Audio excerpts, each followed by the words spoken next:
So here in Salt Lake City, the Salt Lake City School District serves a minority-majority school district. So about 52% of their school district are minority students, and we have a large ELL population. And so it's trying to think about how do we support that kind of diversity within classrooms so that everyone has success in school.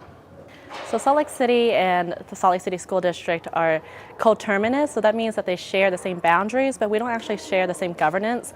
Salt Lake City School District is ran by the superintendent and the school board, and whereas the city has the mayor and the city council. So we're looking at ways that we could collaborate, partner, and expand the kind of things that are happening in our city already for education.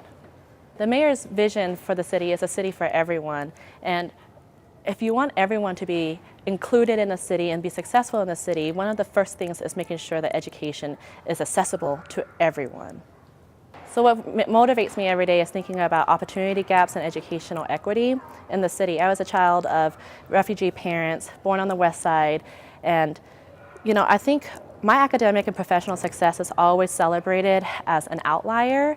But Salt Lake City and the Salt Lake City School District has what it takes to make this a norm. Everyone should have success and have the academic and professional success that I have and so many of my fellow colleagues and stuff have as well in our city. In my role and capacity, I play the role of convener and facilitator, helping with the greater institutions within our city.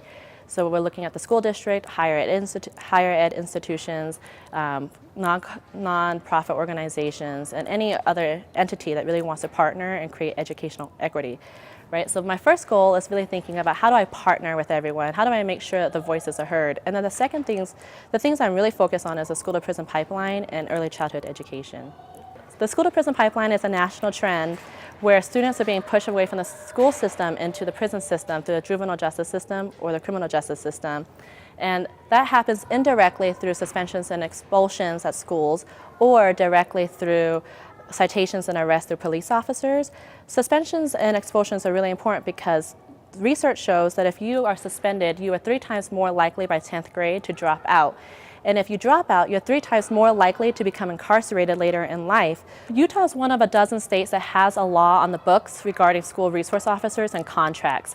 Thanks to Representative Sandra Hollins, we have a state law that requires that contracts between school districts and local law enforcement talks about training, the rights of a school resource officer, the rights of an administrator. My role is to ensure that we are not just consistent with the law, but that we are consistent with the intent of the law.